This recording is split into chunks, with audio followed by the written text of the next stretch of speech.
صلی اللہ علی محمد۔ یزید کی لشکر جو امام حسین کے مقابلے میں آیا، امام حسین کے لشکر کی تعداد 72 تھی، تو یزید نے 22,000۔ مجھے بتائیے 72 کا 22,000 سے کو مقابلہ ہوتا ہے؟ عمر بن سعد نے پھر عبید اللہ ابن زیاد کو لکھا کہ 22,000 بندے تھوڑے ہیں، کچھ بندے زیادہ بھیج۔ تو عمر بن سعد کو عبید اللہ ابن زیاد کہنے لگے کہ تو پاگل تو نہیں ہو گیا، 72 کے لشکر کا 22,000 بھیجا، اور کتنا بھیجوں؟ تو اس نے کہا تمہیں یہ نہیں پتا یہ لوگ کون ہیں؟ یہ مولا علی شیر کی اولاد ہے، ان میں ایک ایک شخص ایسا ہے جو 1,000 کے مقابلے میں لڑنا جانتا ہے۔ سنیں بات اصل میں کیا تھی، بڑے ٹھنڈے دماغ سے میری بات کو سمجھیے گا۔ حضرت مولا علی شیر خدا کے بعد مسلمانوں کے متفقہ امیر بنے تھے حضرت امیر معاویہ۔ انہیں امیر کس نے بنایا تھا؟ امام حسن نے، حضرت علی کے بڑے صاحبزادے۔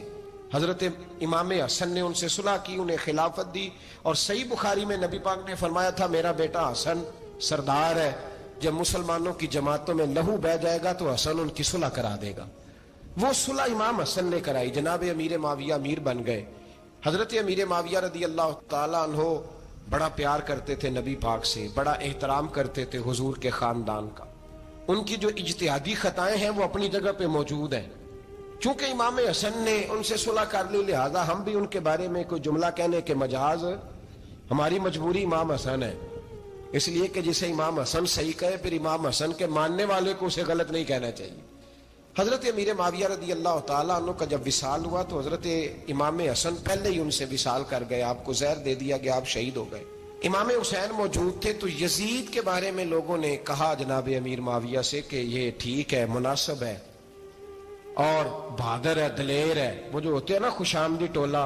تو حضرت امیر معاویہ کے گرد بھی کچھ ایسے لوگ تھے، انہوں نے آپ سے کہا کہ یزید کو نامزد کر دیں، تو آپ نے یزید کو بلایا، حوالہ مجھ سے دیکھ لیجئے گا، بلا کے فرمایا کہ 3 بندوں کے سامنے اپنی خلافت پیش کرنا، اگر وہ تجھے مان جائیں تو امیر بن جانا، نہ مانے تو چپ کر کے گھر بیٹھ جانا۔ وہ 3 بندے کون ہیں؟ جناب عبداللہ ابن عباس، حضرت عبداللہ بن زبیر، اور امام حسین رضی اللہ تعالیٰ عنہ۔ یہ وصیت فرمائی جناب امیر معاویہ۔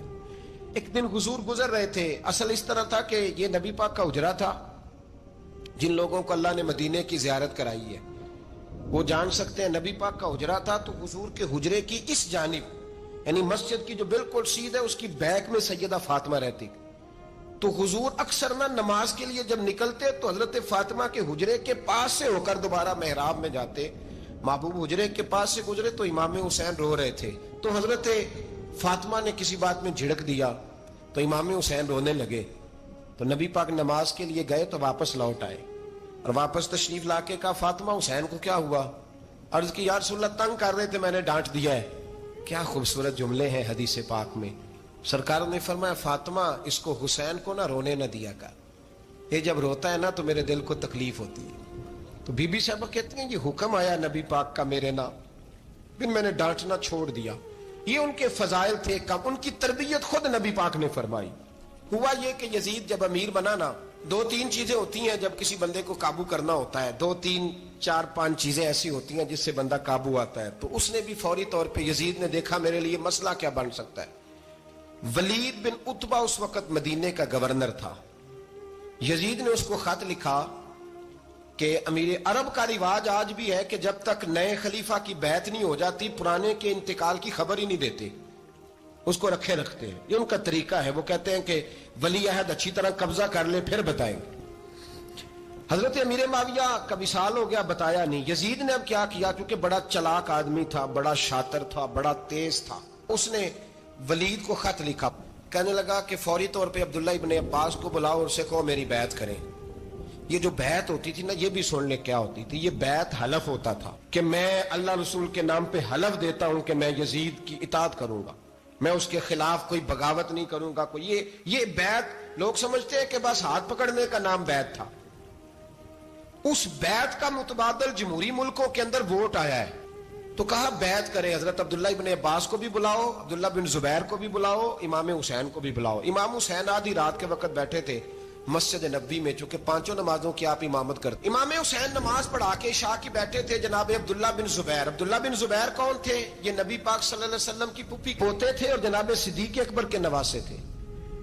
حضرت عبداللہ بن زبیر، اور جناب زبیر بن عوام عشرہ مبشرہ سے ابھی ہیں، ان کے بیٹے تھے، بہت زیرک آدمی تھے، یہ بھی امام حسین کے پاس بیٹھے تھے۔ عبداللہ ابن عباس بھی تھے جو حضور کے چچا کے بیٹے ہیں، اس امت کے پہلے مفسر ہیں قرآن پاک، یہ لوگ بیٹھے تھے۔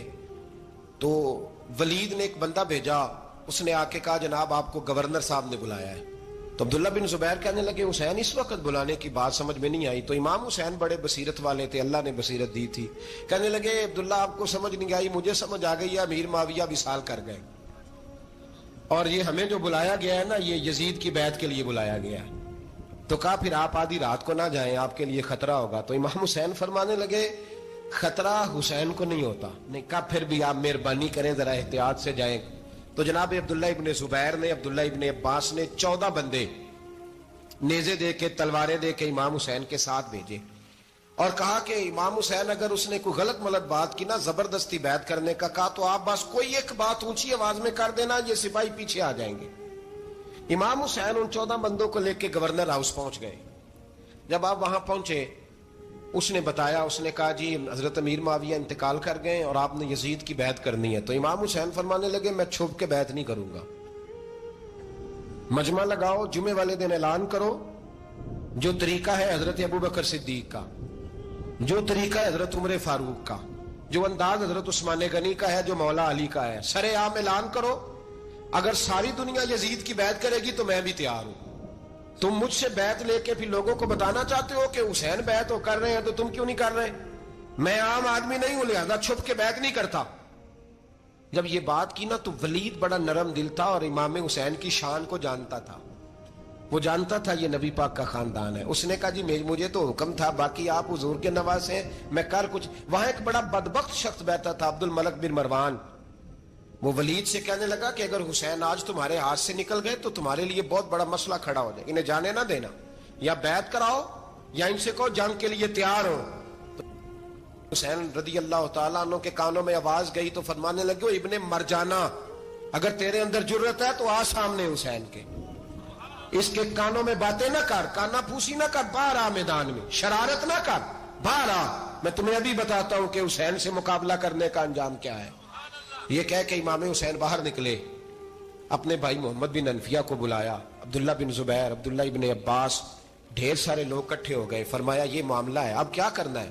تو وہ کہنے لگے حضور وقت ابھی مناسب نہیں ہے، آپ اس طرح کریں یہاں رکے، ہم مکے سے، عراق سے، کوفے سے لوگوں کو بلاتے ہیں، یہاں ایک بڑی مجلس مشاورت قائم کرتے ہیں۔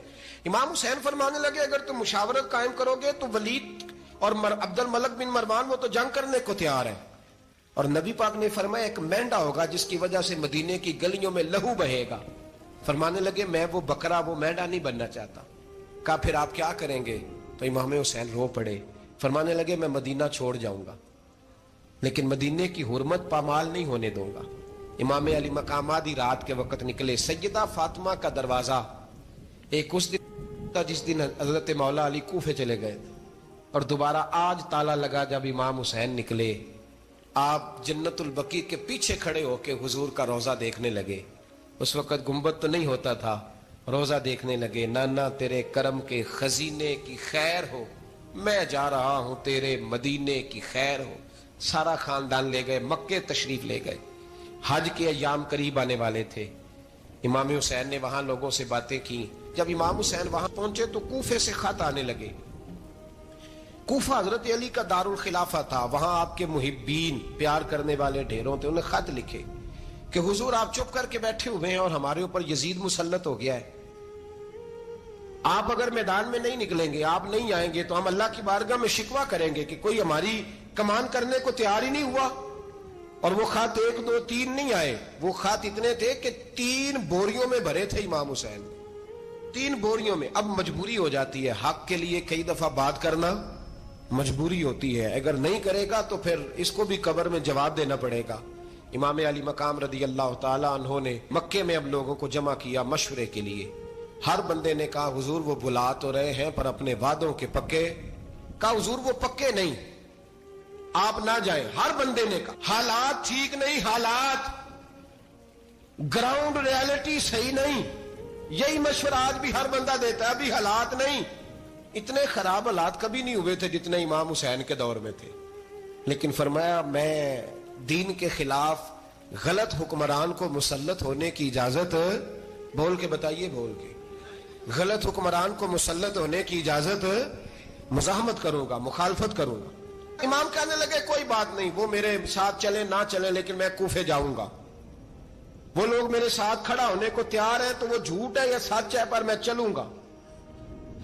جب امام علی مقام نے اصرار فرمایا تو جو آپ کے قریبی صحابہ کرام کی اولادیں تھی ساری، یہ بھی اب بیماری ہے، کچھ لوگ کہتے ہیں جی صحابہ نہیں ساتھ چلے، تو میں کہتا ہوں اہل بیت نبوت کے تو کل افراد 21 تھے، تو 72 میں باقی اولادیں کس کی تھی؟ وہ ساری صحابہ کی اولادیں تھیں، وہ سارے، پتہ نہیں کیوں اس طرح کا فلسفہ بیان کیا جاتا ہے جس میں حالات خراب ہو۔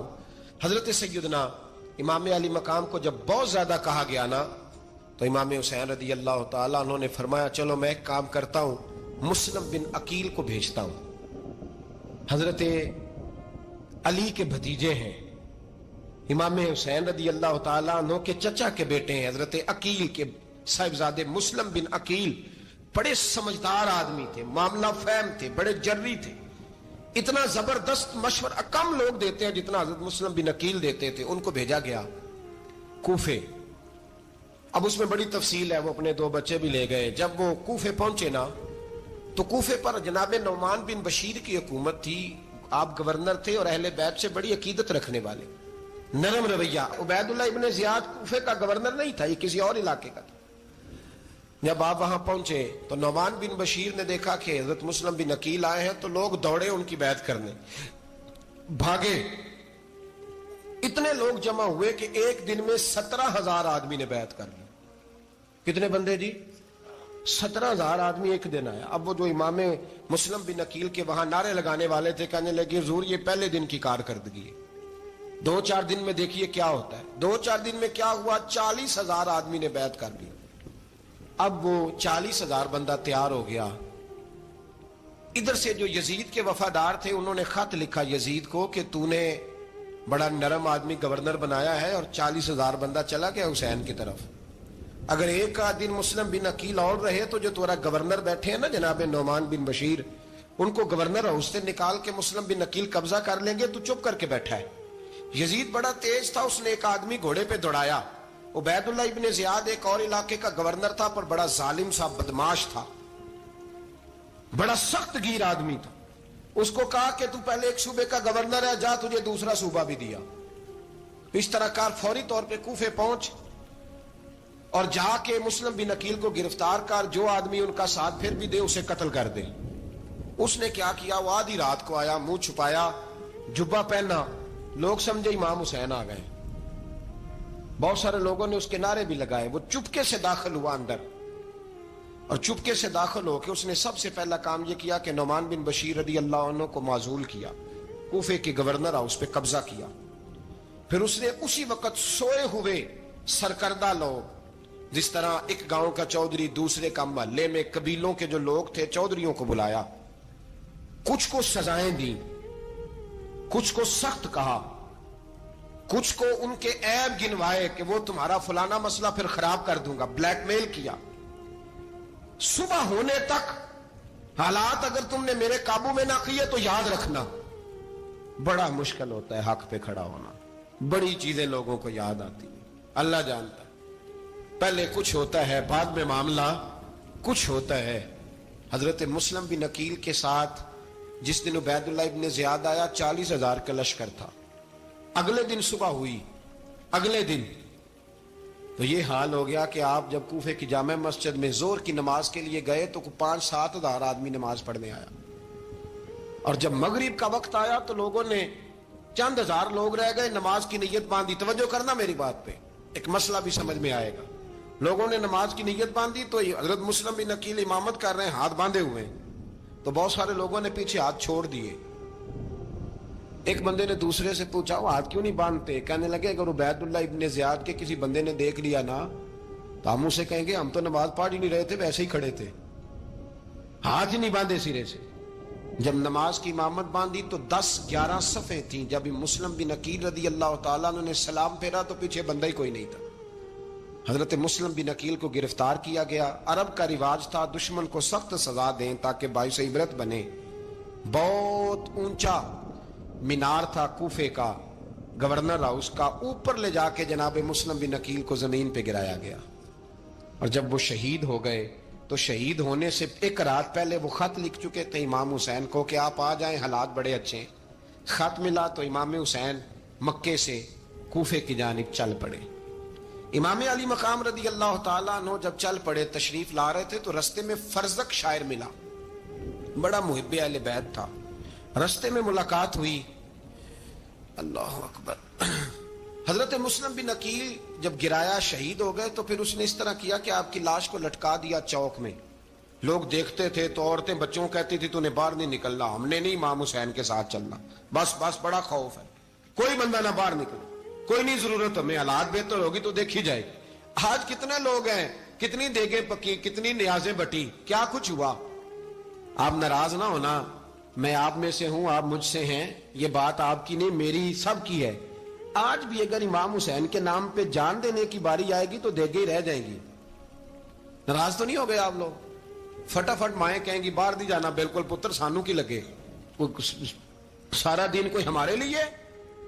وہ پیر صاحب تو کرتے رہتے ہیں باتیں، ان کا تو کام ہے، خبردار ہم نے نہیں جانا۔ دیگیں دینے کو سارے تیار ہیں، جانے دینے کو تیار ہونا۔ ناراض ہو گئے آپ لوگ؟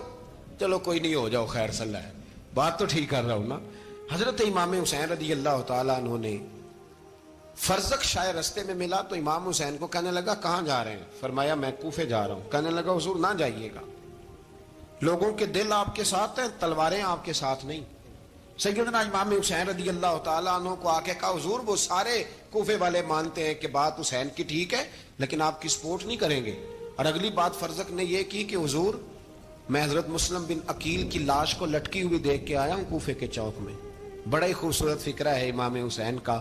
فرمانے لگے میرا بھائی لٹکا ہوا تھا، کہیں کسی کے آگے جھکا تو نہیں تھا؟ لٹکا ہی تھا نا، کہیں جھکا تو نہیں کسی کے آگے؟ کہا حضور نہیں۔ تو آپ فرمانے لگے اگر مسلم بن عقیل لٹک گیا تو حسین بھی لٹک جائے گا، لیکن جھکے گا۔ حضرت امام حسین تشریف لائے، بچوں سمیت آئے۔ حر بن یزید ایک شخص تھا، حر بن یزید ایک مختصر سا لشکر لے کے اس نے امام حسین کو ایک جگہ پہ روکا، پھر دوسری جگہ پہ روکا، بالآخر تیسری جگہ پہ روکا تو امام حسین نے فرمایا جگہ کون سی ہے؟ کہا حضور کرب و بلا۔ فرمایا بس یہی خیمے لگا دو، یہی۔ حضرت سیدہ زینب نے پوچھا امام حسین سے کہ سارے زمانے نے روکا ہے، ٹھیک ہے آپ حق پہ ہیں، یہ بھی سب نے کہا آپ حق پہ ہیں، پر روکا بھی سب نے، آپ روکے کیوں نہیں؟ تو ابن کثیر اور ابن اسیر لکھتے ہیں کہ امام حسین رو پڑے، کہنے لگے بہن میں رک جاتا پر میں نے رات کو نانا مصطفیٰ کو خواب میں دیکھا ہے۔ تو حضور نے فرمایا حسین اگر آج یہ رواج پڑ گیا نا یزید جیسے لوگوں کا تو قیامت تک پڑا رہے گا، پھر لوگ کہیں گے کوئی نکلا نہیں تھا تو ہمیں بھی نکلنا، پھر لوگ ظالموں کے سامنے گردنیں جھکانے کے عادی ہو جائیں۔ میں کہتا رہتا ہوں، کہہ رہا ہوں، کربلا کی جنگ کفر اسلام کی جنگ نہیں، کفر اسلام کی جنگ نہیں کربلا کی، کیونکہ یزید تو بڑا پکا نمازی تھا، خطبہ دیتا تھا وہ تو۔ جب امام حسین رضی اللہ تعالیٰ عنہ نے کربلا کے میدان میں جمعے کا دن تھا تو یزید کے سامنے کو بات کرنی شروع کی عمر بن سعد کے سامنے، تو عمر بن سعد کہنے لگا حسین زیادہ باتیں نہ کر، ہمارا جمعہ لیٹ ہو رہا ہے، جنگ کے لیے تیار ہو، فٹافٹ آ۔ اہل بیت نبوت کو قتل کریں گے اور قتل کے بعد پھر نماز پڑھیں گے اور پھر کہیں گے اللہم صلی علی محمد وعلی آل محمد، اسی نماز میں پھر درود بھی پڑھیں گے۔ یہ کیسا مرتبہ ہے، کیسا انداز ہے، دوستی قاتل سے بھی مقتول سے یارانہ بھی۔ امام حسین نے حر بن یزید امام حسین سے کہنے لگا مجھے حکم ہے آپ کو روکنے کا، آپ آگے نہیں جا سکتے۔ امام صاحب نے فرمایا وجہ؟ زمین اللہ کی ہے۔ اس نے کہا آپ بیعت نہیں کر رہے، یزید کی حالات آپ کے حق میں درست نہیں ہیں، آپ نہیں جائیں گے۔ امام روک گئے۔ ظہر کی نماز کا وقت ہوا تو حضرت علی اکبر امام حسین کے بڑے صاحبزادے انہوں نے اذان ظہر پڑھی تو حر بن یزید کے لشکر نے امام حسین کے پیچھے نماز ادا کی۔ کہا بھئی تم مقابلے میں آئے ہو نماز پیچھے پڑھتے ہو؟ کہا حضور مقابلہ تو تلواروں سے کر رہے ہیں پر ہمارا دل تو مانتا ہے نا کہ مصطفیٰ کا نواسہ بڑی شان والا ہے۔ حر بن یزید نے 3 نمازیں لشکر سمیت امام حسین کے پیچھے پڑھی ہیں، 3 نمازیں، ظہر عصر اور مغرب۔ پھر امام حسین کے سامنے شرائط پیش کی کہ آپ کو یہاں گھیر لیا گیا ہے، یہاں آپ بیعت کریں گے یا آپ جنگ کریں گے, دو ہی باتیں. امام حسین نے فرمایا نہیں بھائی بیعت تو میں نہیں کرتا, اس کے علاوہ تم جو کہتے ہو میں کرنے کو تیار ہوں. اس نے خط لکھا, عبید اللہ ابن زیاد کو ایک بندہ دوڑایا پیچھے کوفے, چند میل پہ کوفہ تھا, کہا وہ نہیں مان رہے, کیا کرنا ہے؟ تو حسین ابن علی ہے, میں زیادہ دیر انہیں روک بھی نہیں سکتا. انہوں نے پیغام دیا حر بن یزید کو کہ کرنا کچھ بھی نہیں, ان کا پانی بند کر دو, بلیک میل کرو, کھانا پانی نہیں ملے گا, چھوٹے چھوٹے بچے ہیں, خود ہی مان جائیں گے. حضرت امام علی مقام کے بارے میں حر کے پاس جب یہ پیغام آیا تو حر کہنے لگا میری طبیعت نہیں مانتی حسین پر پانی بند کروں, دل نہیں مانتا. جب یہ لفظ کہے نا دوبارہ تو پھر عبید اللہ ابن زیاد نے عمر بن سعد کو 10,000 آدمی دے کے بھیجا, کہا حر بن یزید لچک دکھا رہا ہے حسین کے حق میں. ایک رے کا علاقہ تھا, بڑی وہاں فصل ہوتی تھی, لوگ کوشش کرتے تھے وہاں کا گورنر بننے کی, کوشش کرتے تھے. تو عبید اللہ ابن زیاد کہنے لگا تمہیں رے کی گورنری ملے گی, سب سے سرسبز و شاداب علاقہ, تمہیں وہاں کا گورنر بنایا جائے گا اگر حسین کے خلاف لڑو گے. یہ اتنی زبردست ہوتی ہیں گورنریاں کہ گورنریوں کے لیے لوگ نسل رسول کے خلاف بھی نکل آتے ہیں. یہ اتنی تگڑی ہوتی ہیں, اتنی جلدی وفاداریاں بدلتی ہیں. وقت اتنا نہیں کہ میں مزید تفصیل میں جاؤں. امام حسین کو روک لیا گیا, عمر بن سعد نے روک لیا. یکم محرم کو امام آئے, 7 محرم تا روکا گیا, 7 محرم کو پانی بند کر دیا. جانور پانی پیتے تھے, گھوڑے پیتے تھے, کتے پیتے تھے, لیکن مصطفیٰ کے گھرانے کو پانی پینے کی اجازت. 3 دن تک پانی بند رہا. 9 محرم کو عمر بن سعد نے اور لوگ بلائے. شمر ایک بڑا سخت آدمی تھا, سنگ دل بدبخت, جس نے حضرت علی اصغر کے گلے پر تیر مارا تھا, وہ اور لشکر لے کے آیا. رات کو کہنے لگا امام حسین رضی اللہ تعالیٰ عنہ سے کہ بس بڑا ہو گیا, یہ 9-10 محرم کی درمیانی رات, یا آپ جنگ کریں گے یا آپ بیعت کریں گے, دو ہی باتیں. امام حسین اندر گئے, سیدہ زینب سے مشورہ کیا, باہر آئے, فرمایا بات وہی ہے جو پہلے دن والی ہے. امام حسین رضی اللہ تعالیٰ عنہ نے فرمایا بھائی بیعت تو میں نہیں کرتا, باقی جو تمہارا پروگرام ہے. شمر اور ابن سعد کہنے لگے پھر جنگ کے لیے تیار ہو جائیں. کیا انداز ہے امام حسین کا, فرمانے لگے کل جنگ کروں گا, مجھے پتا تو ہے جنگ کا نتیجہ کیا نکلنا ہے, ایک رات مجھے دے دو تاکہ میں کھل کے اپنے رب کی عبادت تو کر لوں. حسین نے جانا ہے, مجھے پتا ہے کل رزلٹ 72 اور 22,000 کا کیا ایک رات مجھے دو, میں مالک سے راز نیاز تو کروں. میں گویا اس سے پوچھوں تو صحیح کہ مالک میرے والد بھی شہید ہیں, بھائی بھی شہید ہیں, نانا کو بھی دکھوں میں دیکھا ہے, تو اب میری باری ہے تو مالک میں حاضر ہوں, مجھے موقع تو دو. اس لیے کہ میرے نانا نے بدر میں بھی ساری رات عبادت کی تھی, صبح مجھے موقع دو.